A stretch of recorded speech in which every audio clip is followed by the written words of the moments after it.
Tuesday, and I won't be here for the exam on Thursday. A colleague of mine will proctor the exam. So if you have any last minute questions, get it to me before Monday. I don't know. This morning I was sitting around and I think about these things in the shower. Gee, we're in this class. Well, some of you it's not too difficult. Some of you it's very difficult. But it's not really all that obvious all the time what value this stuff is. I mean, about functions, polynomial functions, fractional functions, zeros, all this stuff. And some of you may harbor in the back of your mind this idea, I'm never going to use this. Why do I have to go through this? That's the kind of the question bubbling up in my head. And I was thinking about it, and there's some truth to that, but there's another point of view. All of you are college students. You're all trying to become educated. That doesn't just mean learning a lot of stuff. Right? You do learn a lot of stuff in this class. You learn a lot of stuff in your other classes. Some of that, not obvious. It's not obvious what its application is every day. Ellison? Yeah. You were on crutches, so I'm going to come back anyway. Hope you're feeling better. Yeah, I'm off on that. Good. So I thought about this, and I have to admit, I feel a little apologetic to anyone in here who's not a CS major, because they don't have a very good example for non-CS majors. But maybe what I'm saying will make sense. A lot of what we're doing here has to do with abstraction. It's abstraction. Well, in a philosophy class, that might mean, you're given some question. There's this question where there's a railroad car coming down the tracks, a trolley, and it keeps going.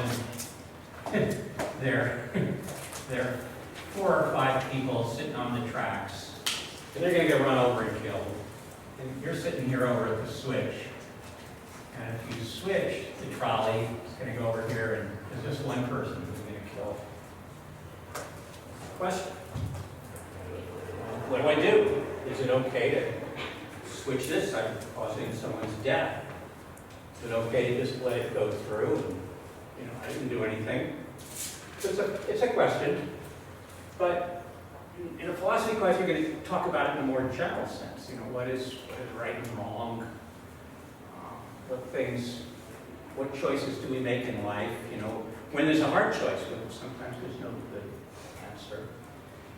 And to discuss this, we'll kind of abstract this to some theoretical kind of world where, what makes sense, or what can we squeeze out of just, logic and the other important things, empathy, right, or whatnot. So, the abstraction I know best about, probably, philosophy professor, is, writing a computer program. And again, I understand not everyone in here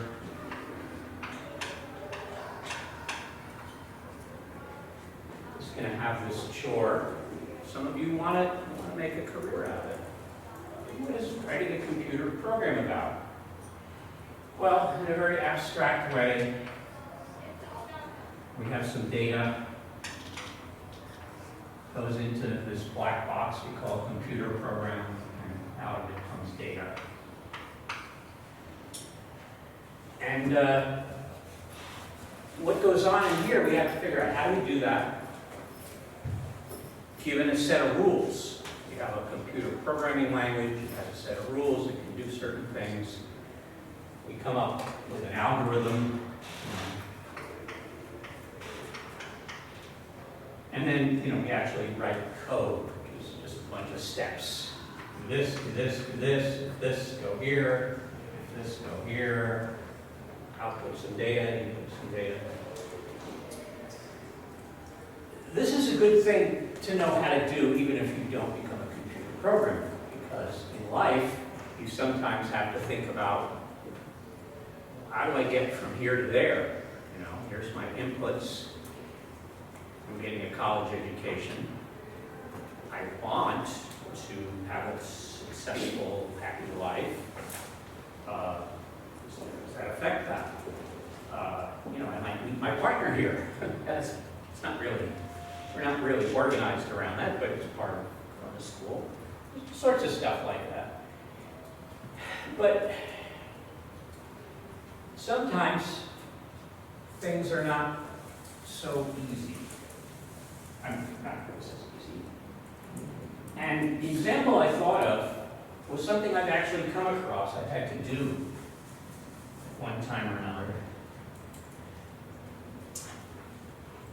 Again, this hopefully will interest the computer, the CS people, maybe other people. Sometimes you get data and you don't want the output to be data. What you want your output to be is another computer program. Imagine that, a computer programming, writing a computer program. Now, that's a little heady. So you got to know the language you're writing in. You got to know the language the new program is going to be in. Maybe it's the same language, but you have to come up with steps. Create steps.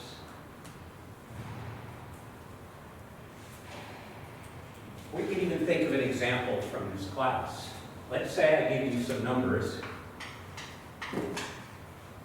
and I tell you these are coefficients, well, of a polynomial. And what I want the output data to be is, I have a little other input, I want to put in a number.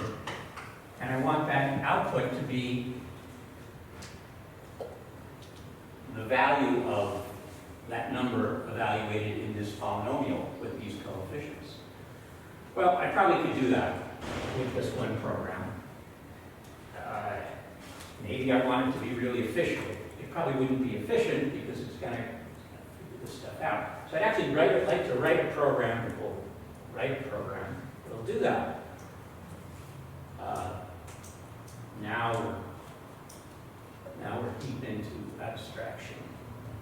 Because what I'm thinking about when I'm writing this is not some data, it's another computer program. There actually are in this business even more extreme examples.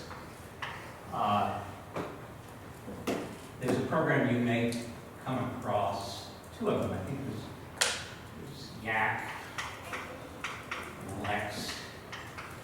These are programs that take in a description of a language, output a program whose function is to take in computer code and output a program. That's just crazy. So the point I'm getting to is, even though what we're learning here, these functions and all this stuff, it may not directly apply to you, to your life, but we're making you do something. We're making you train your mind to think in a much more subtle way than you may have been used to. And you know, you can just take what we learned here and just throw it away when you leave. You don't need it. Or you can kind of think about, you know, how does this process that we're going through, how does, you know, like taking a bunch of information I'm hopefully giving you about functions and learning how to deal with them and solve problems, how does that apply to other things in life? So, all right, I only do this, I try and do this rarely. It's just me up on a box here, you know, yakking. But I hope anyone here who's kind of lost, maybe they lost momentum, you know, it's a hard class and, you know, it feels unuseful. I hope you get a little enthusiasm for, you know, kind of making yourself learn this, because maybe not the polynomials and the rational functions and all that. Maybe the process of learning something hard will give you something in the future. When you're thrown at something that's hard and crucial, critical, maybe to your life, maybe to other people's lives. So, all right, enough. Yes. I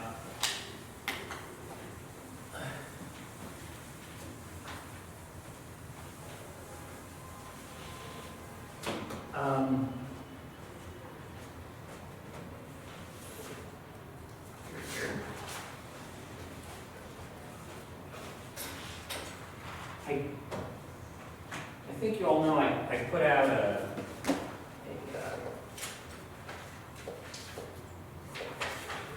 little thing online about you should know these things for the exam. I also put some examples of things. And then I realized there was just one kind of problem I didn't really put on here, so I thought I would just go over one or two of those, which is the question of odd and even functions. And you have one of your fellow students to thank because he asked me about it yesterday in a section. So the definitions are very easy to write.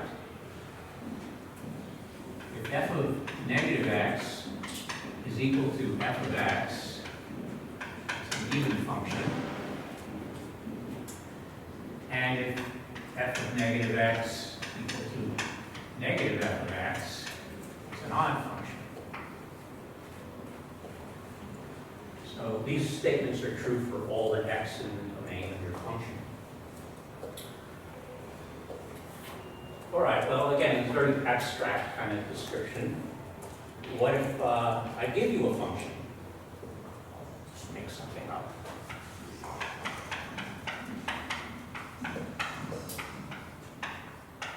That's good enough. I say, is that an odd function or an even function? Well, we just want to look at the definition. It tells me, what is f of minus x? Well, that's minus x cubed minus 2 times minus x squared. This is minus x cubed minus 2x squared. And then we look. Is this equal to this function? No. Is it equal to the negative of this function? That would be x cubed plus 2x squared. So clearly this function is neither even or odd.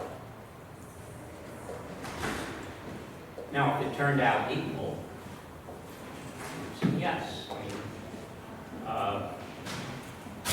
Some very simple examples. How about f of x equals x? Is that an odd function or an even function?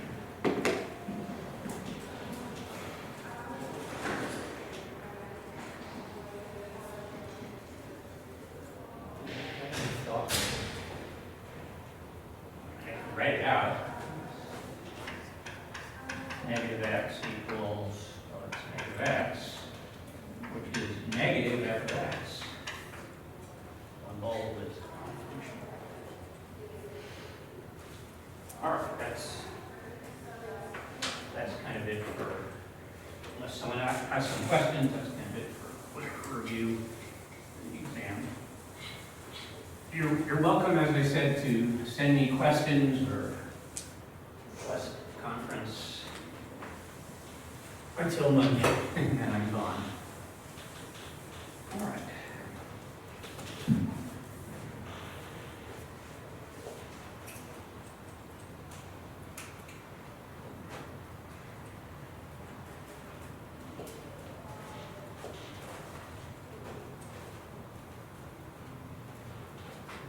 Today's subject is log functions. Who here has run into log functions before? Okay, has anyone not run into a log function? Okay, nobody's admitting it. Maybe you forgot, or maybe not. Maybe everybody runs into this. This is probably the hardest subject for students in this class.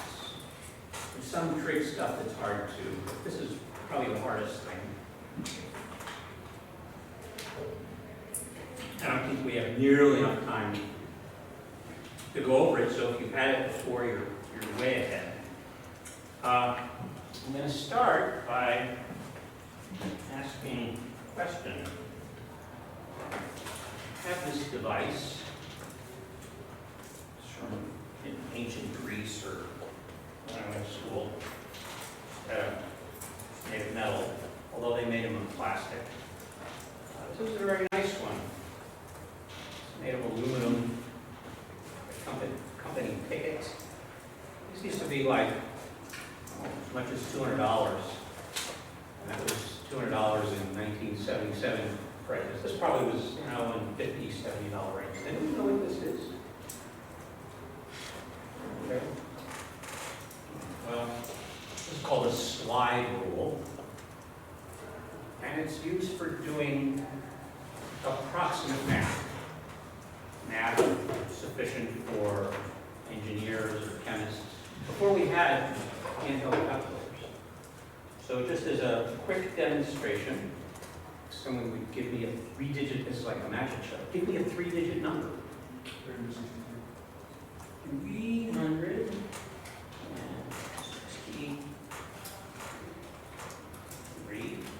Someone want to give another 3-digit number? Triple nine. Nah, that's too easy. Something with a little more fuzz in it. 412. 412. I have to move it. What was it again? 363? Somebody do this on a calculator too. Tell me what they get. 363 times 400. 412. Okay, so I get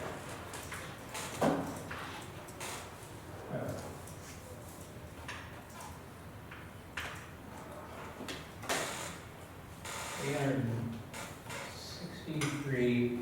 I'm just writing this down, so 412.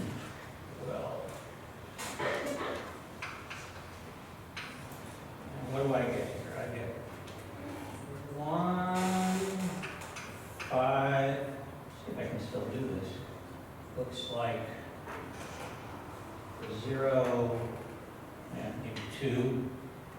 1, 2, 3, 4. Okay, how does that compare? What do you get on your calculator?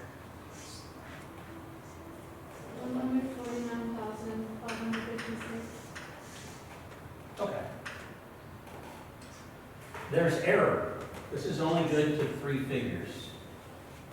But in many cases, when we were doing chemistry, this was more than adequate.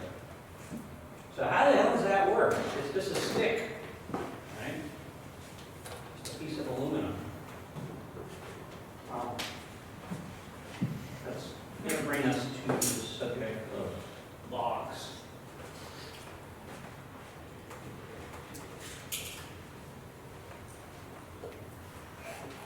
So, this is going to sound goofy.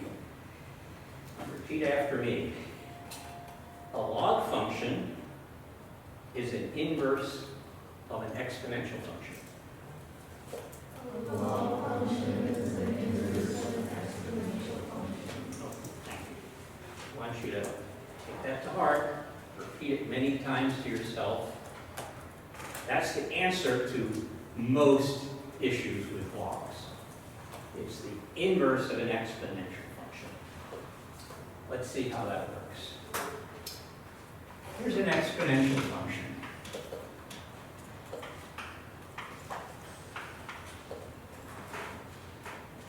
We have this number here, which we call the base, and this number here, which we call the exponent. The inverse function is log to the base 2 of x.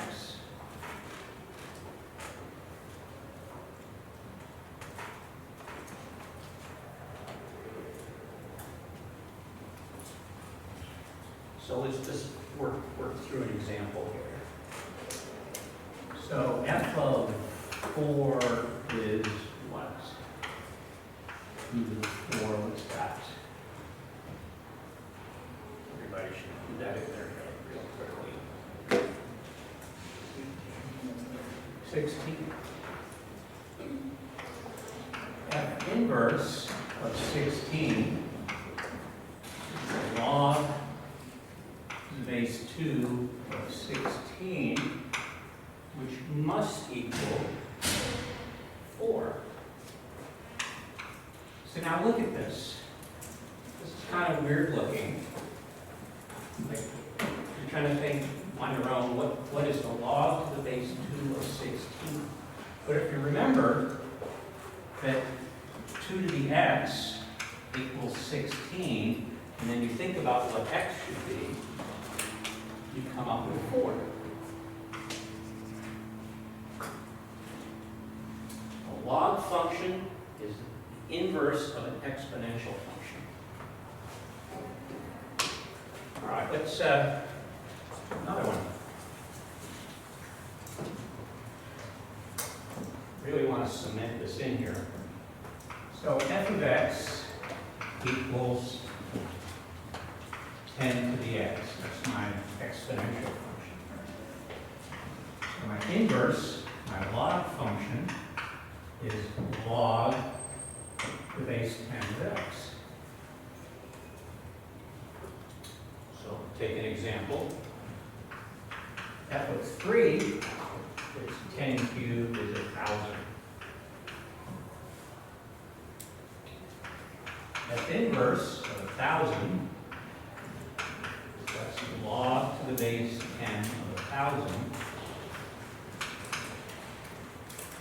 Well, of course, that's 3. Now this is a nice, easy example. You can look at this and go, well, how do I find the log to the base 10 of some number that's just a bunch of 1 in front of a bunch of zeros? Well, we know 10 to the x is 1,000. You just count the zeros and it's 3. It's not always that nice like that.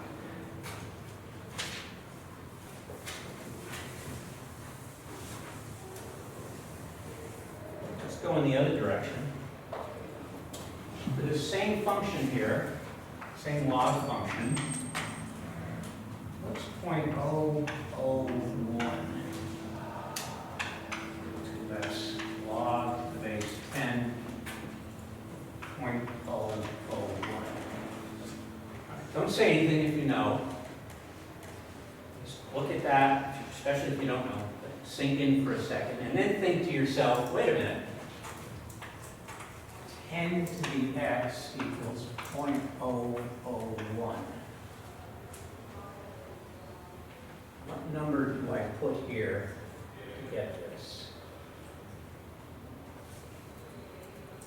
Might help if I wrote it this way.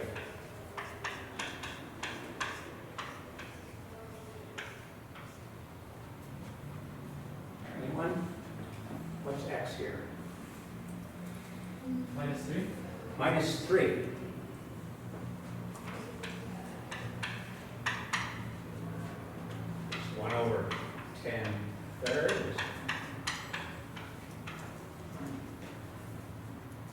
you have to kind of go through this, I don't know.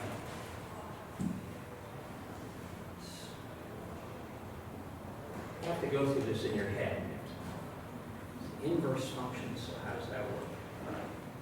Not all problems are this easy. We're going to go over some similar things. All right, let's try something else. For those of you who are going, I know this, I appreciate that. This is really hard. People do not pick this up right away for some understandable reason. And you gotta go slow at first and let it all sink in, so when we get to something difficult, you know what to do. Okay, so now we're going to take the function f of x equals 16 to the x, and we're going to look at its inverse.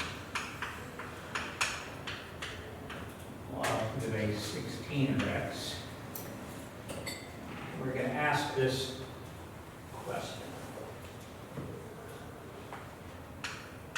What is f inverse of 4?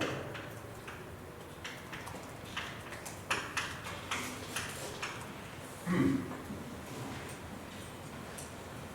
an scratcher here. Let's rewrite this as the inverse. What this is saying is that 16 to the x equals 4. Now is it a little clearer where we're going? How do I apply an exponent to 16 to get 4? Well, you might think that's square root of 16 is 4. But then you remember, oh, that's 16 to the 1/2 equals 4. This is 1/2.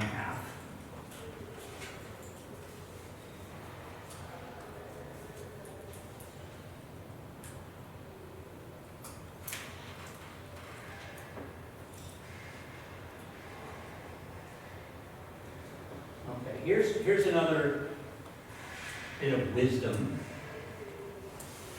that may help.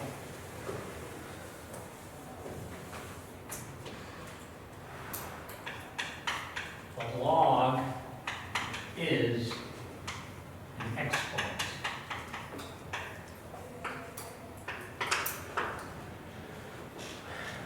What do I mean by that? Let's take a look at this problem we just looked at. Log to the base 10 of 1,000 equals 3. Well, one thing that means is 10 to the 3 is 1,000. You see, this log, this is a log, right, is an exponent. Another way, help yourself, help your way through this maze.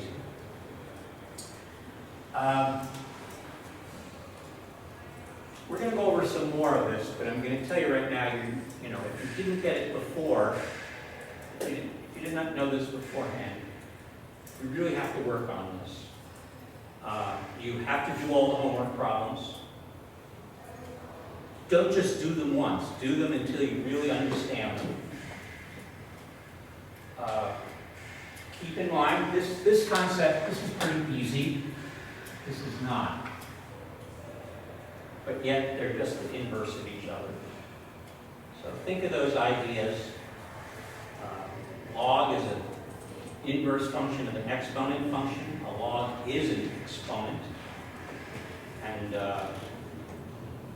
it will sink in.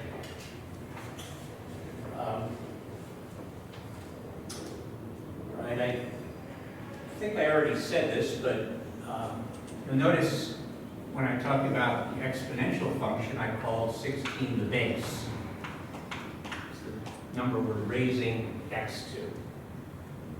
When we write out the log, we put the 16 here and we say log to the base 16 of x.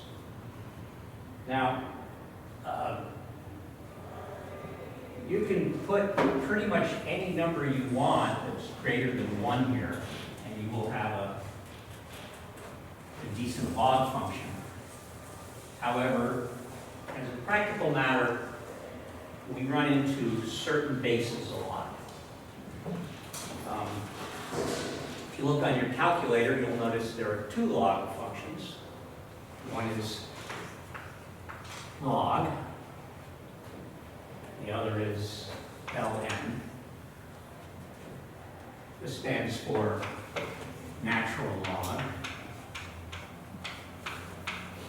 You can have some doubts about that when you see that ln of x is just a way to write log to the base e of x. We talked about e in our last class. E is this funny number, 71828, irrational, very important in mathematics. I hate to bait people this way. Why this is so natural and important will become extremely clear in a calculus class. There's something very natural about this. Now, here's something that you may find is confusing. If you just see log of x, you might say to yourself, well, what's that? And it really depends on context. If you're a science major, it almost always means log to the base 10 of x. If you're a math major, it almost always means log to the base e of x or of x. So I recommend not writing log of x.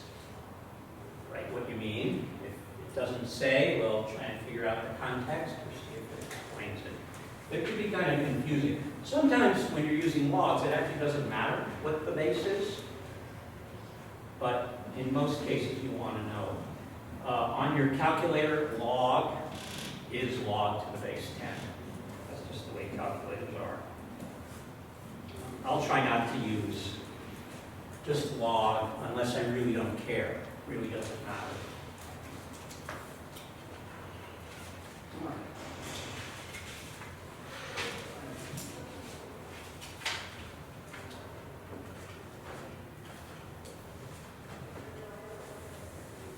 Go back just a second to this idea, because I can come back to it a lot.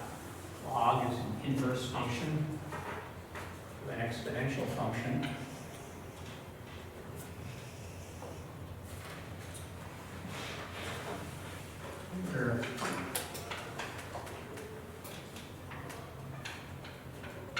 Here's an exponential function, log 10 to the x.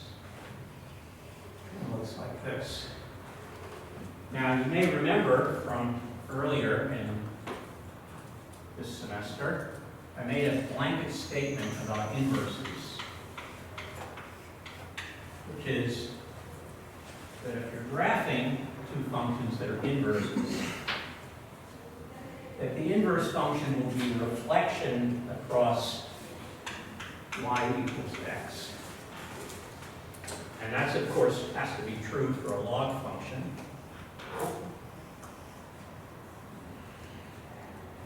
So what can we look at these and see here?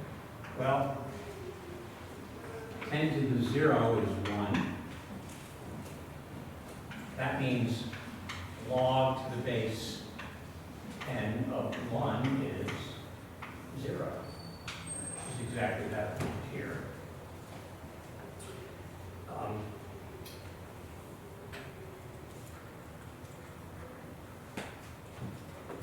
The domain of the exponential function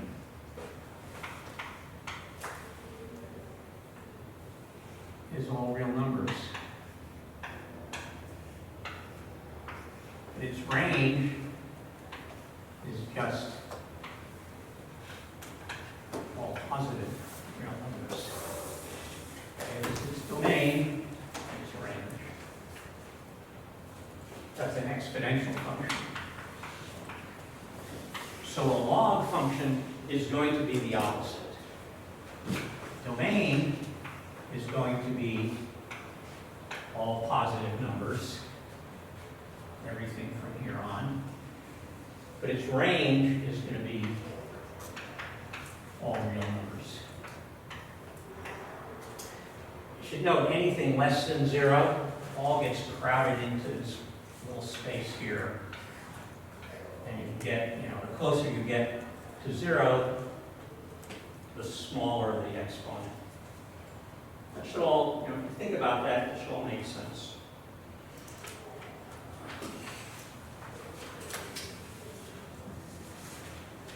I guess this isn't something that really comes out of this, but it's kind of curious. Clearly, an exponential function is an increasing function. It goes up extremely fast. It goes up faster than any polynomial function. We saw that a few days ago. The log function has the opposite property. It is increasing, right? I pick some very large number, I can apply the log to it and I'll get a number, and they keep getting bigger and bigger. That's not what I meant to say. What I meant to say is if I have some equation like log to the base 10 something equals, and I put in some big number. Yeah, I guess that's what I meant. It has a log. But this has the opposite feature, which is it increases slower than any polynomial function. Just in my drawing, you wonder if it isn't going to flatten out exponentially. It doesn't. It just keeps getting larger and larger. It will reach any value.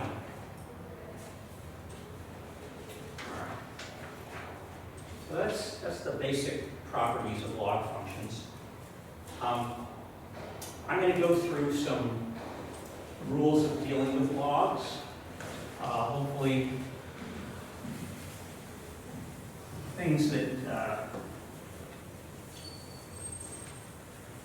after a little bit of thought will make perfect sense. Again, a good way to think about this is in terms of what's the equivalent exponential function going on. So the first rule I want to point out is that since a to the 0 equals 1, if we have a base, just about any base except 0, and the log to the base a of 1 equals 0. So you don't really have to worry too much when you see the log of 1. You don't really have to worry too much about the base. It's always going to be 0.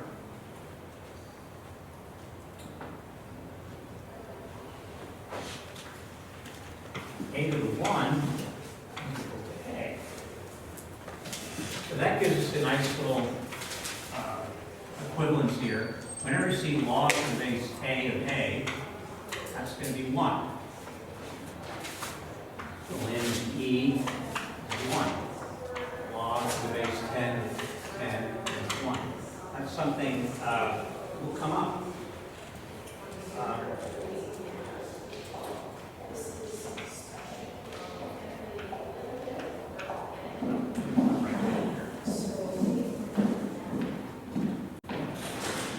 Right.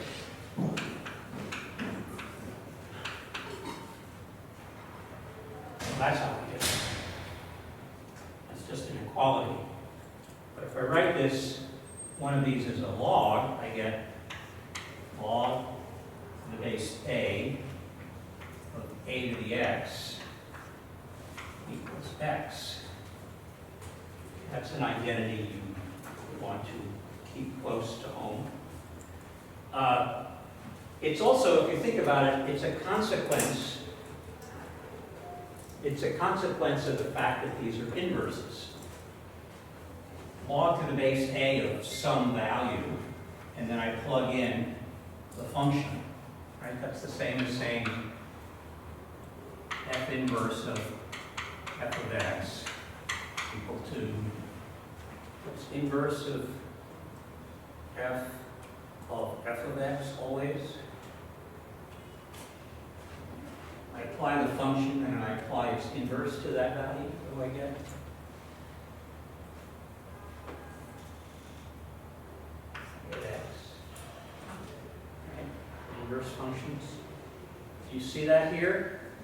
I plugged in this function here into the log, and I'm just going to get back x. But of course I could have done it the other way around.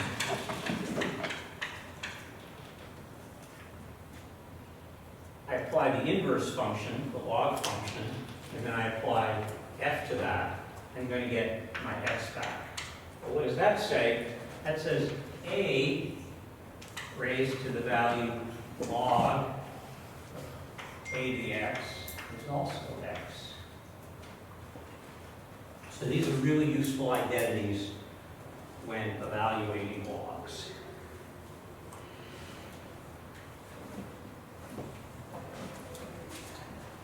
I'm going to continue this chart. I'm going to leave this up for now, and I'm going to continue the chart over here.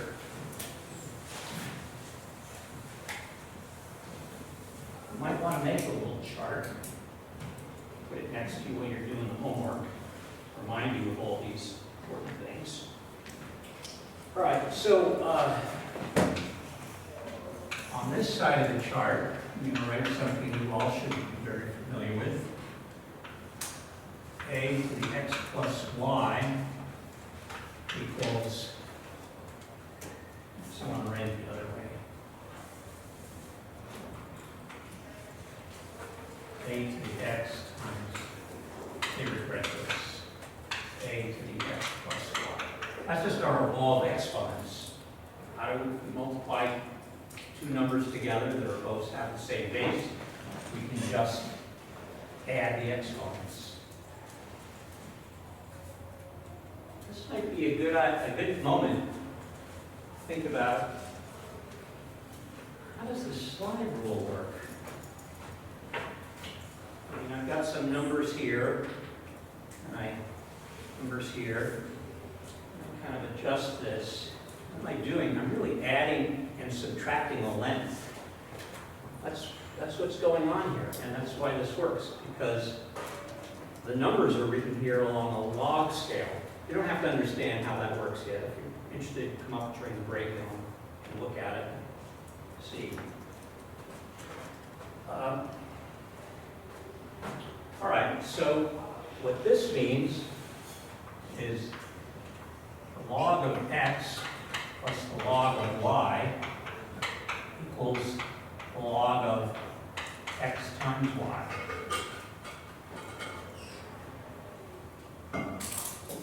So here, what we're doing, we're multiplying two numbers by adding the exponents. Here, we're multiplying two numbers by adding the exponents. It's the same kind of thing.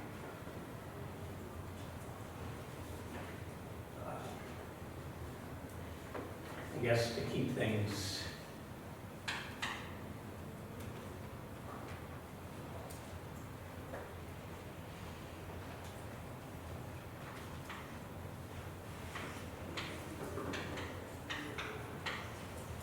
symmetric here. I divide a to the x by a to the y, my laws of exponents tell me that's a to the x minus phi. The equivalent here is log of x minus log of y is log of x over y. So here we get to multiply by adding, here we get to divide by subtraction.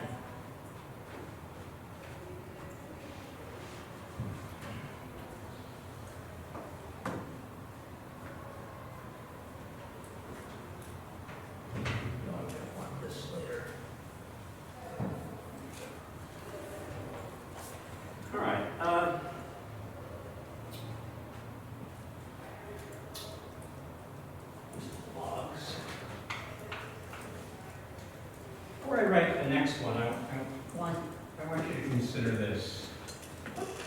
K to the x squared, k to the 2x. I mean, you can, that's one of our laws, or you could just say a to the x times a to the x, a to the x plus x is a to the 2x. Well, what does that look like if we're dealing with logs?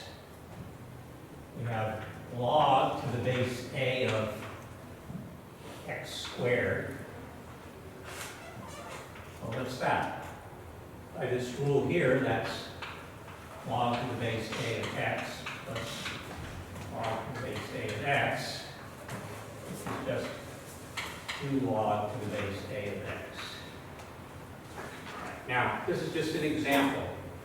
This is really powerful. What it says is you have the log of something, which is expressed as a base and an exponent. You can move the exponent in front as a multiplier. You can go both ways, right? You can say 2 log a to the x is log to the base a of x squared.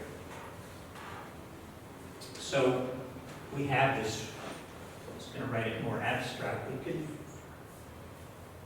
You're not going to be able to see around the corner, are you? I'll go over here.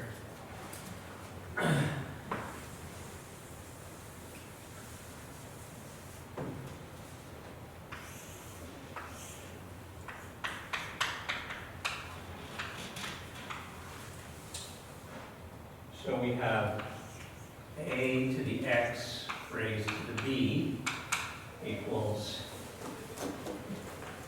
a to the bx. The log version is log to the base a of x to the b is b times log to the base a of x. B can be any number, of course.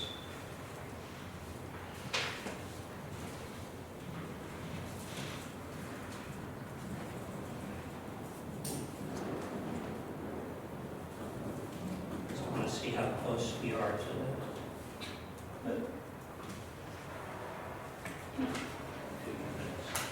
All right, take all that in. We're going to do some numerical problems to just kind of get a feel for how these rules of handling logs work.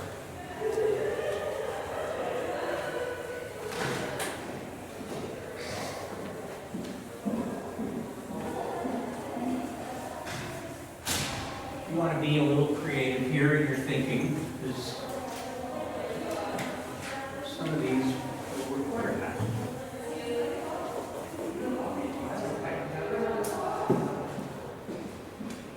Let's take an example of just numbers. Log to the base 2 of 80 minus log to the base 2 of 5.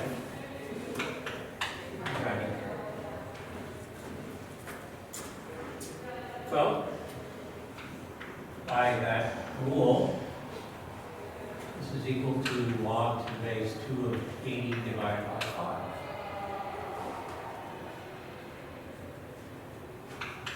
Which is log to the base 2 of 16. Which, as we saw earlier, since 2 to 4, is that right? Equals 16, log to the base 2 of 16 equals 4.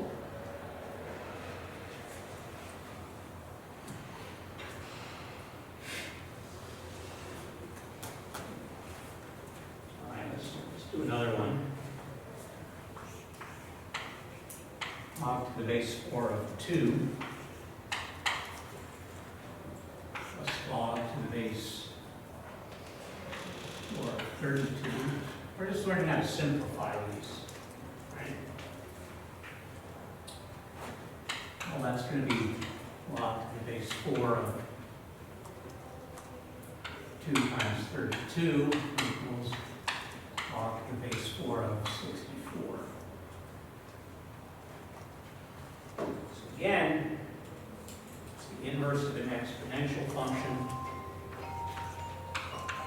4 to the x equals 64. What does x equal?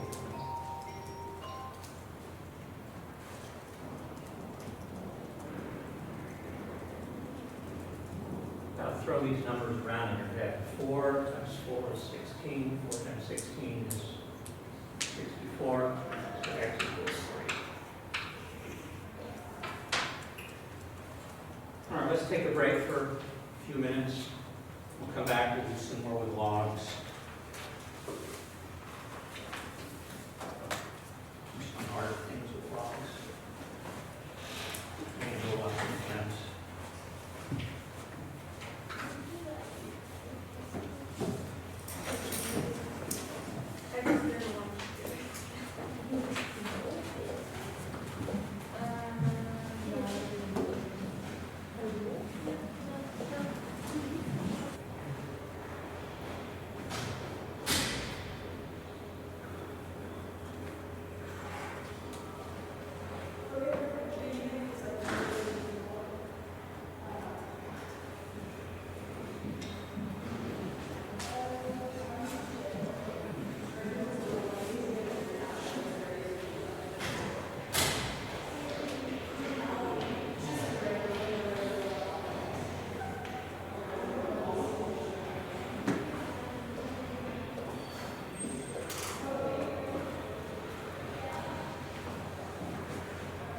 All right, we're going to find our way back to logs, but I'm going to play historian for just a minute here. In front of you is a big, funny-looking machine. It's hard to really see what's going on. It's got a crank.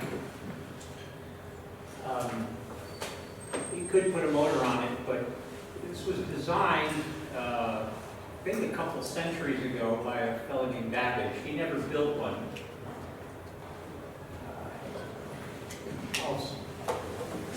Setting things up, turning a crank, and then over here on this end, well, they put on a paper printer, which he wouldn't have been able to do.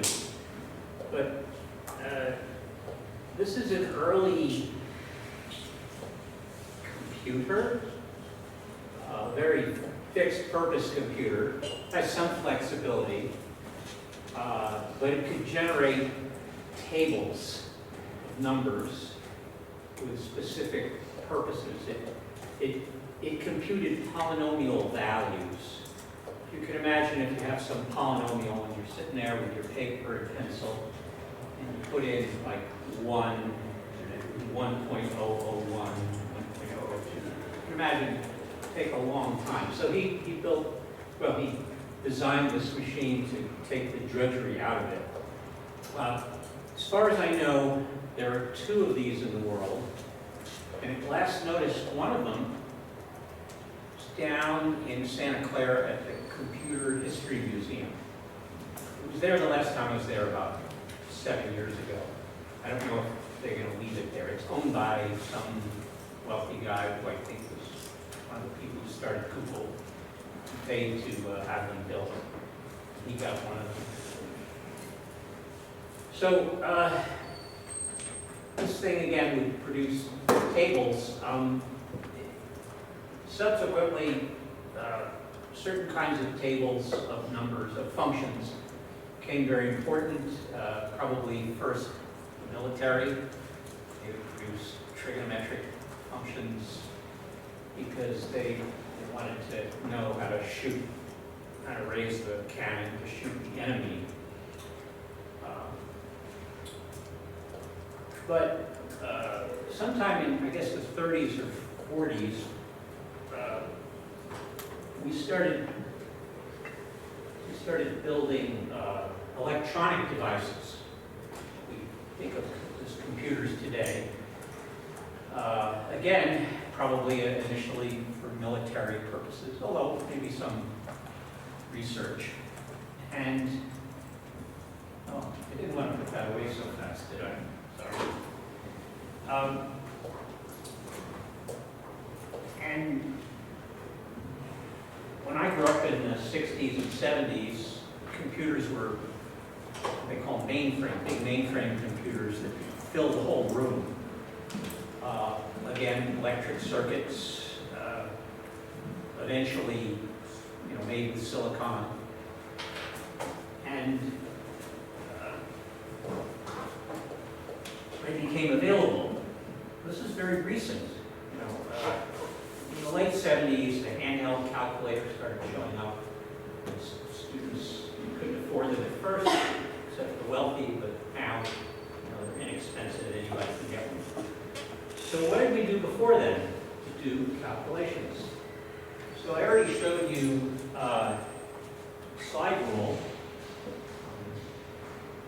Well, you can multiply two numbers. There are all sorts of other things you can do on here. You can find square roots, cube roots, it has a scale, and trig functions. You can also read logs. But before then, there was still a need to get more precision when we're doing add, multiplying, dividing, and so forth. This is one page from a table of logs. The whole thing, probably, I'm guessing about 25, 30 pages. It's just one page. And you notice it says mantisses. Mantissa. Squeeze in over here. What's a mantissa? If I have some number, have a calculator handy? Anyone have a TI here in class? Would you tell me what the, when you plug in like 523, would you plug that into the log function? What it says?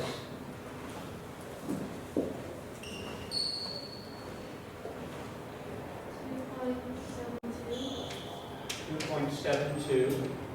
Give me a few more digits. The 217,185. 185. Okay. So if you think about it, this is log 10. So these two, decimal points over, that's your 2. We call that the exponent. But the rest of the number, .7185, is what we call a mantissa. So whether you have 5.23 or 52.3, 523, 523,000, this part of the number is going to be the same. So log 10. So I could use this table if I have some numbers to look up this number and find the mantissa. You have to use your brain to figure out the exponent. And now, if I want to multiply 523 times some other number, I just have to get that number, add them, and then I have to go back to the table and look through it, look up what, do the inverse, go back from my mantissa to the number, and I have to, it's all my responsibility to adjust the exponent. Log tables and slide rules don't do that for you. So it was it sounds like a lot of work, but considering that I turned a multiplication of possibly a 5-digit number into a 5-digit number into the addition of a 5-digit number, it's a big savings in effort. We used to learn how to do this. I guess it seems kind of pointless nowadays, unless, global warming knocks us all back into the Stone Age, you'll never need to use this. Hopefully you won't do that. Or if it does happen after we're long gone. But, all right, again, a little history lesson.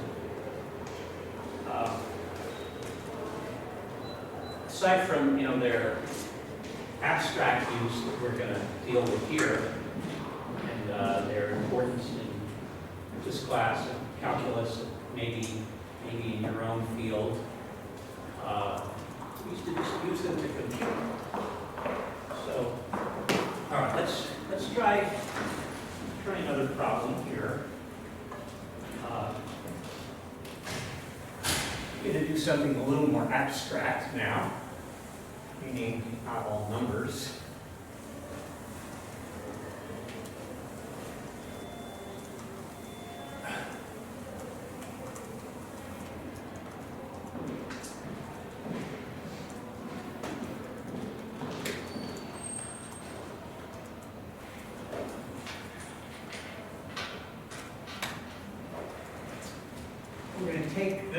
expression, log to the base 2 of 6x. And we're going to expand that. So this is log to the base 2 of x plus log to the base 2 of 2 plus log to the base 2 of 3. I get that. Well, x times 2 times 3 is 6x. Okay. You want to tell me what log to the base 2 of 2 is?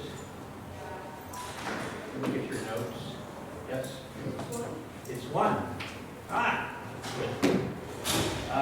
Log to the base 2 of 3, well, we can plug that into our calculator.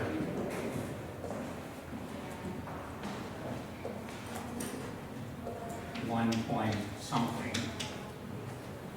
And then, you know, we're stuck here. We can't reduce log to the base 2 of x to anything. So it's going to be log to the base x plus 2 point something. You can look it up on your calculator. All right. Let's take something a little juicier here. If I have log to the base 5 of x cubed y to the 6, well, log to the base 5 of x cubed plus log to the base 5 of y to the 6. But we can go a little further. That's going to be 3 log to the base x of log to the base 5 of x plus 6 log to the base 5 of y. Now, why would we want to do that? Well, let's say this was part of some equation and we wanted to solve for x. Doesn't matter, say 0. So we have 3 log to the base 5 of x equals negative 6 log to the base 5 of y. You divide by 3.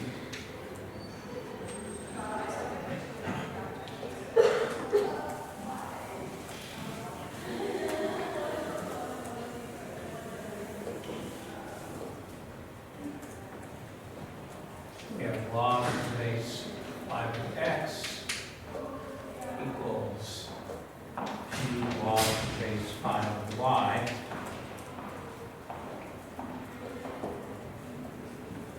We still want to solve for x. How are we going to do that?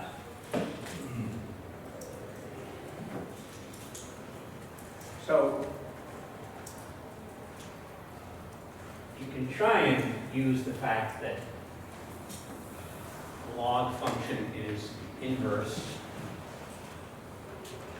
of an exponential function. You can try and think that through and figure out what this comes out to. You might put this 2 back here and go, aha, x is y squared. Or you could say, let's raise both sides. Let's raise 5 to the power of both sides. What's 5 to the log base 5 of x? Remembering these are inverse functions. It's just x. Right? Okay, now this, what can we do with this? We could say this is 5 log to the base 5 of y squared, and then this is just y here. So you need this facility here. Let's try one more, expanding one more of these.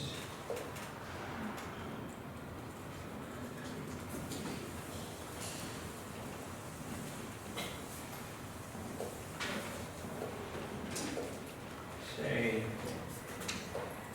use a natural log now. It really doesn't matter what the base is in this example, but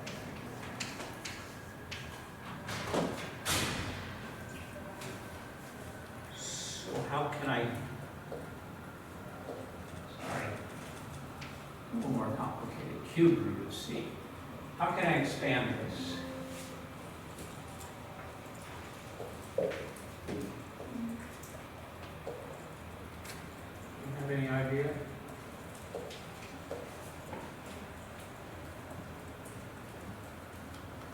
Want to get me started? Yes. Would it be natural log of AB minus natural log of the square root, or the cube of yours plus c? Yeah, it's a good start. We can break this up too, right? Yeah.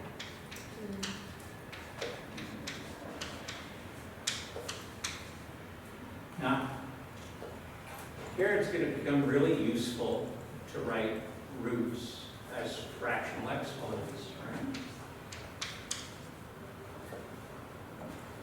Because now I can write this as 1/3 log of c.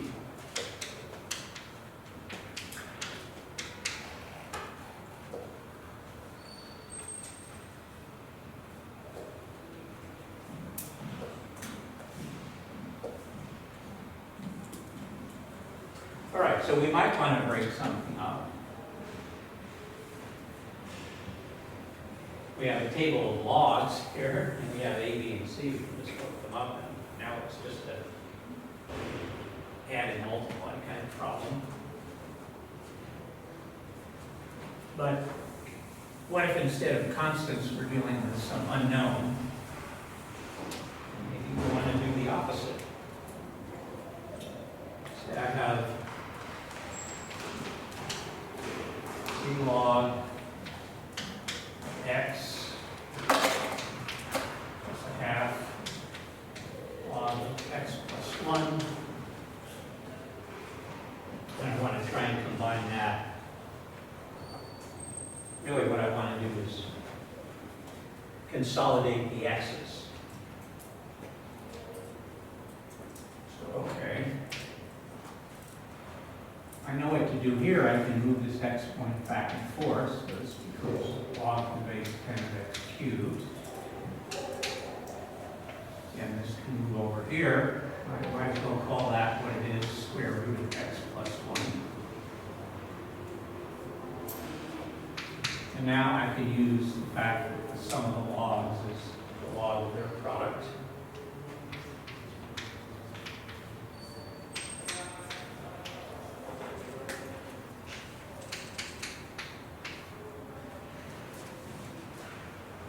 Again, this might be useful if in some equation, if you do this is equal to some constant. Now we just have to raise it to the power of 10. We can solve for x cubed over square root of x plus 1.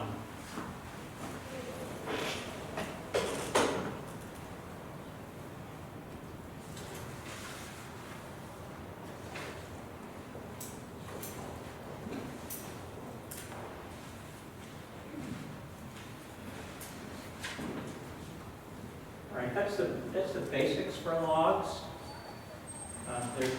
There's one more thing I'm going to show you. And let me suggest that you write down the result. You don't have to know the derivation. And you don't really have to memorize it, although it wouldn't hurt. This is the hardest thing dealing with logs.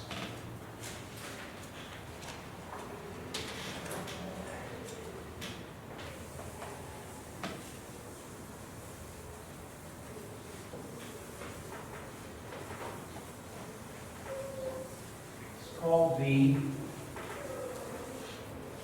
change of base formula.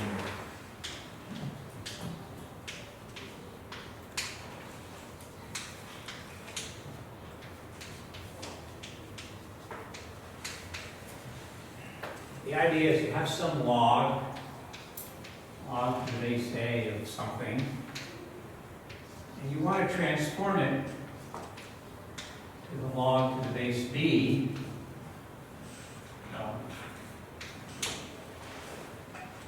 You want to know how to do that.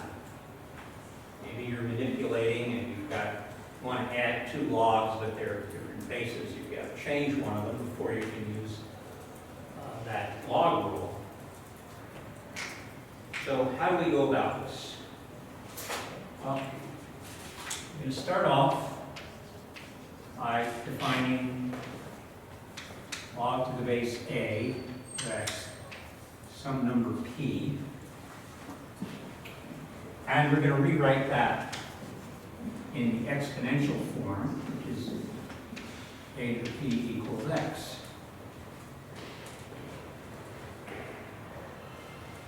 Now we do something clever. We find the log to the base b of both sides.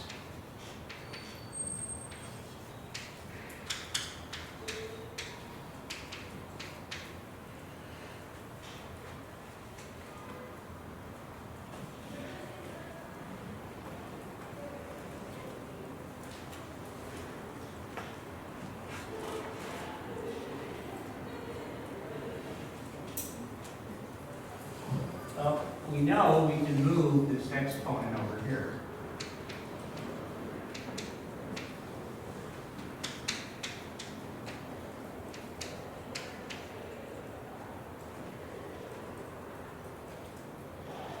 And if you recall from where we start, we know what p is. Log to the base a of x times log to the base b of a, and that's equal to log to the base b of x.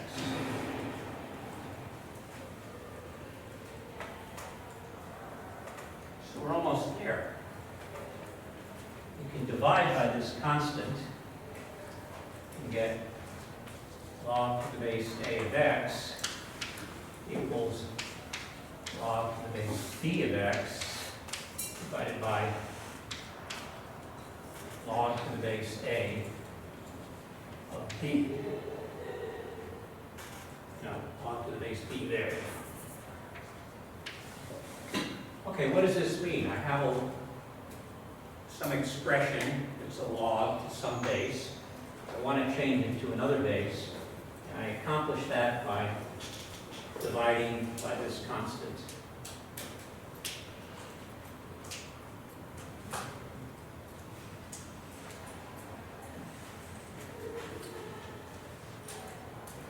Do an example.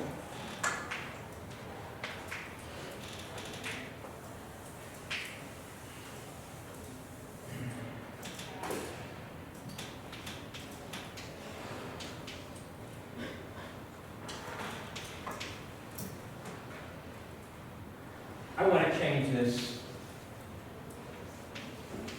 log to the base 5 of something.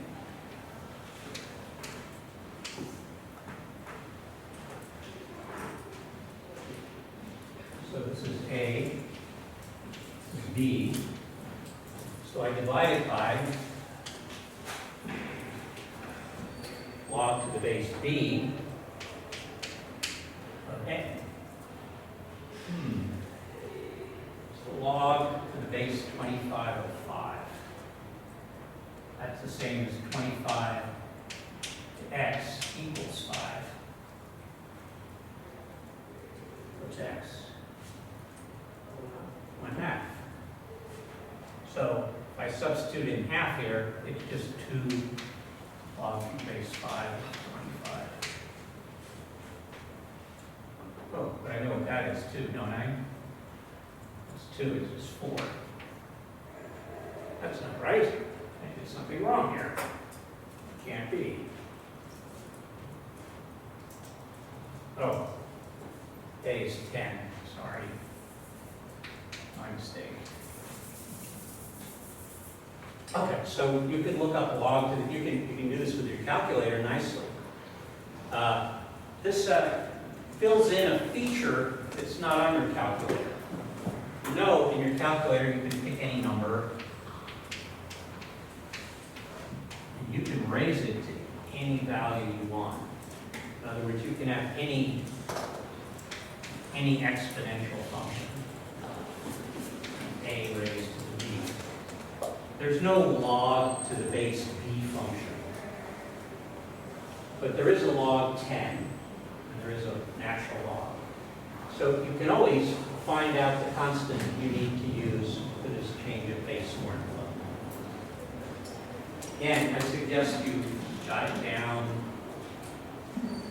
bring it to your final exam as part of your notes. Learn how to use it, but don't expect that you're going to need to remember this in the future. You can just look it up. Just know that it's there. There's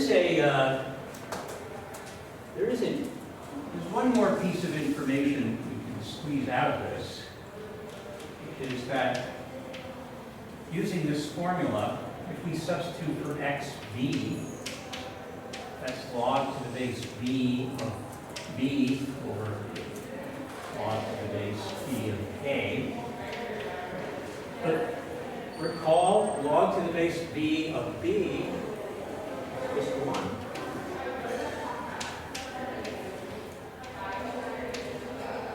So that tells you log to the base a of b and log to the base b of a are reciprocals.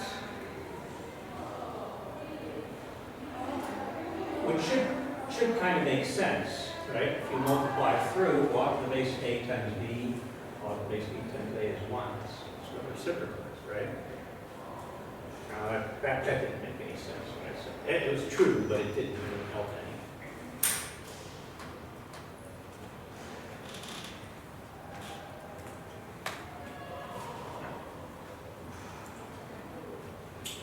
All right.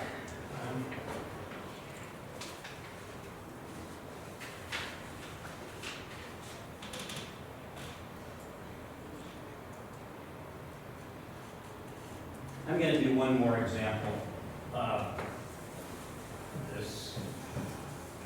I think it's more likely something like this would come up. So you're asked to evaluate log to the base 8 of 5. You have your calculator, but you don't have a log to the base 8 function. What you want is log to the base 10 function. And how do you convert that?